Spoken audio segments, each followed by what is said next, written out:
알아두면 약이 되는 보험 이야기.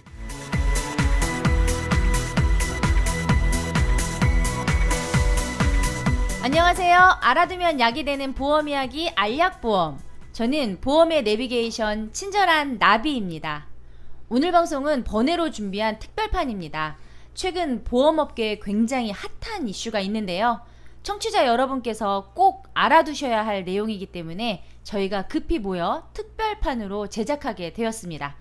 그럼 함께 하실 전문가 두 분, 빡대리님, 한수희님 모셨습니다. 안녕하세요. 안녕하세요. 네, 다들 바쁘실 텐데 어떻게 기꺼이 먼 길 와주신 거죠? 기꺼이라고 하기에는 안 오면 가만 안 둘 것처럼 PD께서 말씀하셔서 네, 일요일입니다 오늘 참고로. 네. 맞아요. 그래도 저희가 또 할 건 해야지 않겠습니까? 그럼요. 네. 네, 또 두 분이 계셔야지 또 그 한수 위에서 바라보는 시각으로 이야기를 해주실 테니까요. 근데 와서 깜짝 놀랐어요. 왜요? 특별수당을 또 준비하셨다고 그래서 기대를 엄청 했거든요. 막걸리가 있을 줄은 몰랐습니다.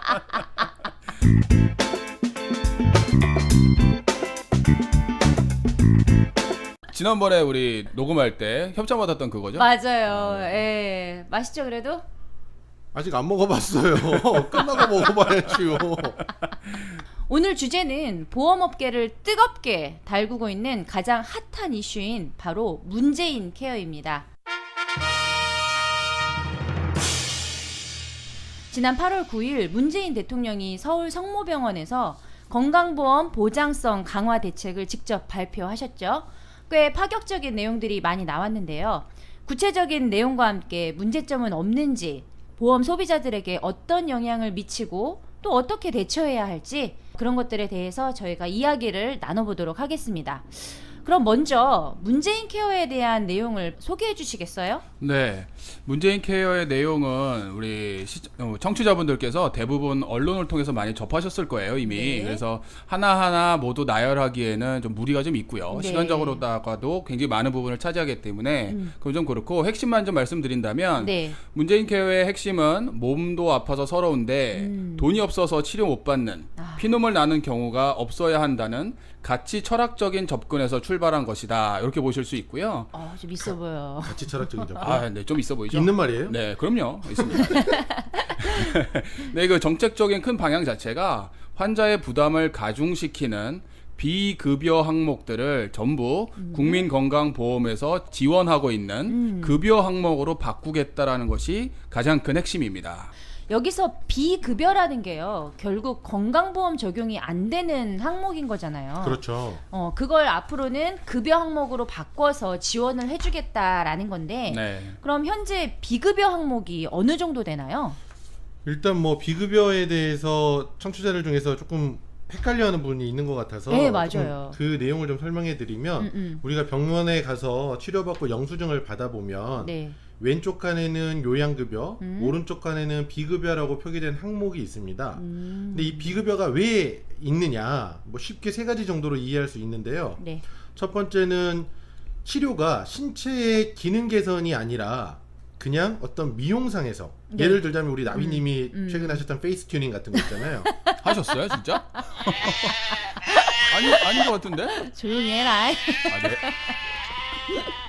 이제 뭐 우리가 시체말로 페이스 튜닝이라고 하는데 성형수술 같은 경우에 네. 기능 개선이 아닌 경우, 뭐 쌍꺼풀 수술이라든가 그렇죠. 네. 이런 경우들은 비급여고요. 네. 그리고 예방을 하기 위해서 미리 하는 진료들이 있습니다. 예컨대 독감 주사 같은 거, 이런 것들도 비급여입니다. 다시 말하면 이제 건강보험에서 지원이 안 되는 거죠. 네. 그리고 이제 가장 큰 게 뭐냐면 정책적으로 급여 인정이 어려운 경우라고 표현하고 있는데, 예를 들자면 상급병 진료, 우리 기준병실이 현재 4인실인데요. 네. 2인실이나 1인실을 사용했을 때에는 굳이 그곳에 그 2인실에서 치료받는다고 해서 치료가 빨리 이렇게 되는 건 아니라고 생각을 하기 때문에 상급병 진료를 사용한다거나 선택 진료, 이제 그 교수님들에게 치료를 그렇죠. 받는다거나, 네, 혹은 맞아요. 건강보험에서 인정하기 어려운 조금 고가의 그런 장비가 들어가는 기술들이 있어요. MRI 같은 거. 네네. 네. 과거에는 이제 그랬었던 거죠. 그래서 이런 것들은 재정상의 문제가 있을 수 있다고 그래서 그런 것들을 인정을 안 해주죠. 네. 근데 이 중에서 이제 이번에 바뀌는 것들은 MRI나 초음파나 뭐 이런 것들은 치료에 필수적이라고 보고 이런 것들이 3,800개나 되기 때문에 이런 것들을 전부 다 건강보험에서 지원을 해서 2022년까지는 전면 급여한다는 것이 이번 문재인 케어의 핵심이라고 볼 수 있습니다. 결국 미용하고 성형은 안 되는 거네요. 하고 싶죠. 되면 좋겠죠. 아, 너도 나도 아쉽다. 하겠는데 그러면. 아, 여튼 그럼 결국 이번 정책의 최대 수혜자를 보면은 저소득계층의 중증 환자 또 고액 진료 환자들이 될 텐데요. 우리나라 의료비 가계 부담이 OECD 평균보다 한참 높다고 알려져 있어요. 어느 정도인가요, 박 대리님? 네, 이번 발표의 가장 큰 초점은요. 앞서 이제 한수희님께서 말씀하신 것처럼 서민들의 의료비를 절감시켜주겠다는 겁니다. 네. 저도 이번에 문재인 대통령께서 이제 발표하시는 걸 보고서 좀 자료 조사를 해봤는데요. 네. 생각보다 우리나라 가계 부담하는 의료비 평균 비중이 상당히 높더라고요. 깜짝 놀랐어요. 어느 정도예요? 의료보험 자체가 우리나라 굉장히 선진국이다라고 알고 있었는데 네. 우리나라 가계 부담 의료비가 36%예요. 근데 반대로 OECD의 평균은 19.6% 정도 수준이니까 우리나라가 대략 2배 정도 상당히 높은 비중을 그러네요. 차지하고 있는 거죠. 그래서 이 비중을 낮춰서 모든 국민이 아픈데 돈 없어서 치료를 못하는 그 서러움을 없애겠다라는 것이죠. 저는 이번에 그 문재인 대통령님을 이렇게 네. 정말 다시 보게 됐어요. 아, 이제 진짜 대통령이 나타났다.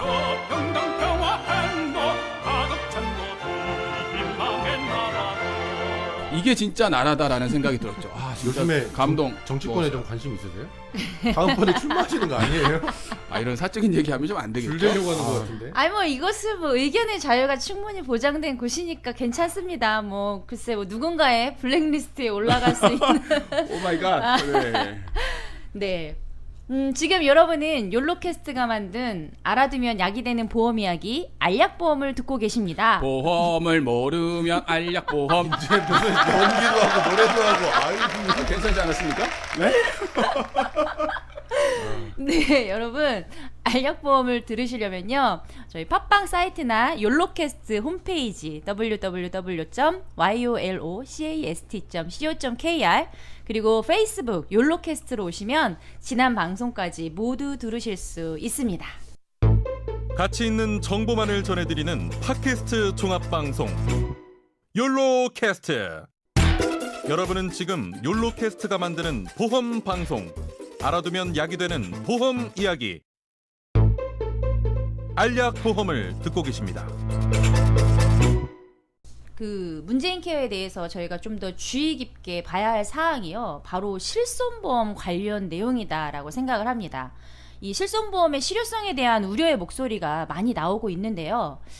일단 사실 실손보험이라는 게 의료비에 대한 부담을 좀 낮추고자 가입을 정말 많이 하고 있잖아요. 그렇죠. 네. 네. 현재 우리나라 실손보험 가입이 어느 정도 되나요, 한수희님? 사실 제가 실손보험은 개인적으로 과거에 세일즈를 할 때 네. 제가 손해보험에서부터 출발을 했기 때문에 정말 많은 분들에게 제안을 했던 상품이었어요. 네. 그때만 하더라도 이제 지금과 같은 형태가 아니라 자기 부담금의 80%만 보장하는 그런 초기적인 상품이었음에도 불구하고 많은 분들이 관심을 가졌거든요. 네. 근데 지금 현재는 이제 그게 세월이 흘러와서 작년 말 기준으로 실손보험 가입자가 3,500만 명이나 된다고 하고요. 우리나라 전체 국민이 5천만이니까 네, 네. 한 10명 중에 7명은 이미 가입이 되어 있는 거죠. 그리고 한 해 내는 보험료가 그 규모가 약 5조 5천억 원 정도라고 하니까요. 굉장히 와. 많죠. 그러네요. 어마어마하다. 3,500만 명에 5조 5천억 원이면은 정말 엄청난 시장인 거잖아요. 그렇죠. 네, 지금 그렇다 보니까요. 보험업계에서도 정말 복잡한 상황입니다. 네. 일단 실손 의료비 자체가 1년 갱신 그리고 또 15년 후에 이제 재가입할 수 있는 상품이잖아요. 네. 그렇다 보니 연령이라든가 보험회사의 그 손해율 그리고 건강보험의 보장률에 따라서 뭐 30% 이런 식으로 그렇죠. 보장률에 따라서 갱신할 때 보험료가 이제 변동되는 구조를 갖고 있습니다. 네. 근데 이제 실손 보험료 인하 압박이 항상 있어요. 계속 갱신될 때마다 너무 많이 오르다 보니까 맞아요. 사실 2016년도에는 120% 손해율이 발생이 되면서 네네. 보험료가 많게는 뭐 어떤 계층에서는 2배 이상 뜨는 경우도 막 생겼거든요. 그렇죠. 그래서 압박이 계속 있습니다. 인하하라는 압박이 있을 때마다 보험회사에서는 비급여 표준화가 선행되어야 할 수 있다라고 해서 버틴 게 사실이거든요. 네. 근데 이번에 문재인 케어가 표준화를 넘어서서 아예 급여화로 다 전면 시행해 버리겠다고 했으니까 정말 생각지도 못한 그 파격에 보험회사들은 놀라움을 금치 못하고 있죠. 그렇네요. 그렇게 되면 만약에 문제케어가 발표한 그 내용대로 현실화된다면 실손보험료는 상당 부분 인하될 가능성이 굉장히 높습니다. 그렇습니다.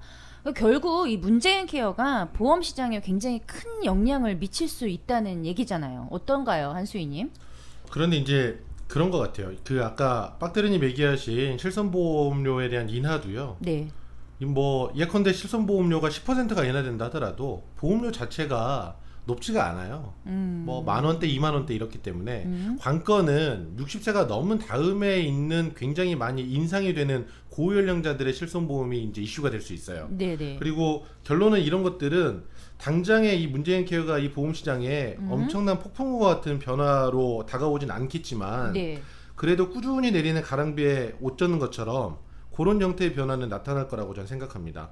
당장 언론에서도 실손보험 효용성에 대한 기사를 쓰기 시작했죠. 그렇죠. 그리고 업계에 종사하는 여러 사람들도 각자의 입장에 따라서 실손보험의 효용성에 대해서 찬반의 의견을 쏟아내고 있어요. 맞습니다. 네. 네. 근데 이제 제 생각에는 제2의 건강보험이라고 표현할 만큼의 이런 실손보험의 효용성을 논하기 전에 네. 소비자들이 앞으로 과연 실손보험이 필요한 것인가에 대해서 스스로 고민하기 시작했다는 그 분위기가 더 중요하다고 저는 생각합니다. 맞습니다. 사실 이 소식을 접한 소비자 입장에서는요. 문재인 케어가 현실화되면은 실손보험 필요 없는 거 아니야? 뭐 내가 이거 유지해야 돼? 이런 생각을 하고 있거든요. 맞아요. 네. 예. 실제로요. 많은 사람들이 실손보험을 어떻게 해야 할지 궁금해하고 계신 게 그렇죠. 사실입니다. 그런데 냉정하게 살펴보면 이제서야 막 대통령께서 정책을 발표한 것이고요. 아직 이것이 현실화되려면 많은 준비와 시간이 필요합니다. 네네. 그리고 또 의료계와 주무부처와의 소통, 협의 이런 것들이 굉장히 필요한 상황이고요. 결정적으로 국회 입법 활동이 필요한데요. 네. 국회에서 현재 발표된 그대로 그 안대로 입법이 될지 아니면 뭐 협의를 통해서 수정된 안이 다시 나올지 아니면 또 예전처럼 국회의장 의사봉 뺏어 들고 물 걸어 잠그고 도끼로 찍어가면서 때려 부수고 하다가 파토가 날지 알 수가 없는 거예요. 파토요? 맞네. 네, 파토. 전문 용어. 언론의 자유가 있다면서요. 그러지. 근데 아무리 봐도 우리 네. 빡대리님은 내년도에 지방선거를 대비하시는 게 아닌가. 아, 정치에 관심은 많으나 굉장히 출마할 생각이 전혀 여러 없습니다. 가지 어떤 행태에 대해서도 이렇게 정확하게 알고 계셔서. 뭐 좋죠. 훌륭합니다. 자, 그래서 어쩌라는 거예요? 소비자들은 뭘 어떻게 해야 될까요? 뭐 일단 지켜봐야죠. 뭘 지켜봐요? 뭘? 아니, 어쩌라는 거예요? 그 말밖에 못 하겠는데 진짜? 네. 상황이 그래요. 네. 지금은 마치 이제 일기예보에서 네. 하늘에 구름은 잔뜩 있는데 비는 안 와요. 그럼 이제 소비자들은 우리 일반 국민들은 우산을 펴고 지금부터 돌아다닐 필요는 없잖아요. 그렇죠. 하지만 이제 예보가 있긴 있었으니 비가 올 확률이 높으니 네. 우산을 챙겨 놓을 필요는 있겠죠. 그래서 큰 틀에서 비급여가 급여화로의 방향으로 상당 부분 진행이 된다라고 하면 내가 보유하고 있는 보험이나 혹은 앞으로 가입하려고 했던 보험들에 대해서는 이제는 다시 한번 진지하게 재검토를 좀 해봐야 될 때가 된 것 같습니다. 예, 맞습니다. 그 문재인 케어는 현재 대한민국의 의료보험 혜택이 63.1%에 불과하거든요. 네. 그리고 OECD 평균은 80%가 살짝 넘어요. 이 63%밖에 되지 않는 이 부분을 2022년 임기 말이죠. 그렇죠. 2022년이면 그때까지 70%를 올리겠다라는 얘기거든요. 그리고 임기 5년 후에는 지속적으로 늘려서 OECD의 평균치인 80% 그리고 그 이상도 바라보고 있다는 얘기이기 때문에 그 완벽한 100%의 의료 보장은 정말 먼 얘기죠. 네. 그래요. 결국 아직 당장 진행될 일은 아니고 조금 시간을 두고 지켜봐야 할 필요가 있다라고 정리할 수 있겠네요. 근데 뭐 그렇다 하더라도요. 우리 청취자분들이 특별히 좀 검토해야 할 상황이 있지 않을까요? 한수희님? 제가 최근에 허영만 화백의 꼴이라는 관상 만화를 네. 다시 한번 읽어봤는데요. 절대로 이런 얘기는 하지 말래요. 넌 코가 별로니까 돈이 좀 안 모이겠다, 야. 뭐 너는 눈이 그렇게 생겨서 말리는 좀 힘들겠다. 뭐 이런 얘기는 하지 말래요. 관상이라고 하는 거 눈, 코, 입 하나를 보는 게 아니라 전체를 보고 균형을 잡아야 되기 때문에 금융상품도 가계 재무 상황을 전체적으로 보고 판단해야 되기 때문에 지금 당장에 무엇을 어떻게 하라고 딱 집어서 말하기는 어렵죠. 뭐 굳이 근데 네. 또 이제 한수위의 시각에서 한 가지만 알려드리자면 네네. 일단 60세가 넘은 어르신들이 좀 주목해서 봐야 되는데 보험료 부담이 상당히 큰 항목들이 있을 수 있어요. 네. 이럴 때에는 감액이나 해지를 좀 고민할 필요도 있습니다. 원래 이 입원 특약이 뭐냐면 가입할 당시에는 입원 시에 일정 부분을 소득 보전의 측면도 있지만 현장에서는 실손보험에 있어서 상급병 진료를 예전에는 50%까지밖에 지원되지 맞아요. 않았으니까 물론 현재도 그렇습니다. 네. 문재인 케어는 이제 그런 것들도 없애겠다는 거니까요. 그렇죠, 그렇죠. 이런 입원비 특약으로 그 50%를 보전해서 쾌적한 2인실에서 치료받으라는 컨셉으로 소비자한테 설명했었어요. 네. 근데 이제 문재인 케어가 되면서 2인실도 급여화가 된다라면 굳이 이런 부분 때문에 입원비 특약을 가입할 이유는 없기 그렇죠, 때문에 그렇죠. 이런 것들을 조금 조정할 게 필요해요. 근데 역시나 우리 청취자들께 부탁드리고자 하는 건 네네. 단순히 우리 욜로캐스트만 듣고 이 부분만 확인하고 또 섣불리 요것만 빼자 이럴 게 아니라 전문가하고 상의하시는 게 그래서 전체를 보시는 게 정말 좋을 것 같습니다. 맞습니다.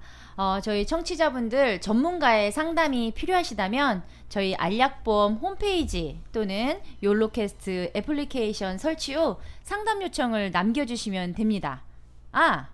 또 네이버에서 알약보험 치시면 저희 사이트가 바로 나오죠. 많은 이용 부탁드리겠습니다. 보험을 가입할 땐 알약보험. 그런 거 안 돼. 근데 나 집에 갈 때 이거 부를 것 같아. 자, 그럼 마지막으로 문재인 케어에 대해서 두 분이 가지고 계신 개인적인 생각을 좀 알려주세요. 네, 제가 먼저 말씀드릴게요. 이번에 발표한 건강보험에 대한 보장성 강화 정책, 이러한 추진 소식이 발표되면서요. 사실 실손 의료보험에 대한 질문 그리고 개인적인 고민이 많아진 것이 사실입니다. 특히 이제 50세, 60세 넘는 중년일수록 그 갱신되는 보험료의 폭이 상당히 커요. 네. 5년 만에 막 2배 이상 늘어나는 경우들도 발생하고 있기 때문에 보험료에 대한 부담이 느끼는 경우가 많은 것이 사실이죠. 자, 이번에 발표한 그 건강보험 강화 정책에 대한 찬반 여부를 떠나서 일단 결정된 것이 없기 때문에 실손보험을 지속적으로 유지하는 것을 권유드립니다. 네네. 예. 그리고 나중에 발표가 나서 실행이 되는 상황들을 지켜보면서 우선순위에서 벗어나는 담보들을 이제 빼거나 조정하거나 그렇게 하는 방법으로 가져가기를 권유드립니다. 네. 한수희님도. 네, 돈이 없어도 아프면 치료받을 수 있게 한다는 그런 정책적인 방향에 대해서는 찬성합니다. 그리고 좋은 나라가 되길 바라는 국민의 한 사람으로서 이 정책이 안정적인 재원 정책까지 잘 수립되어서 유지되기를 정말 바랍니다. 차후 진행되는 관련 내용에 대해서도요. 저희 알약보험이 신속하고 이해하기 쉽게 보험 소비자의 입장에서 알려드리도록 노력하겠습니다. 저희는 다음 편에 또 찾아뵙도록 하겠습니다. 감사합니다. 감사합니다. 막걸리나 먹으러 가야겠다. 시간 딱 맞는데? 보험을 모르면 알약보험. 보험을 가입할 땐 알약보험.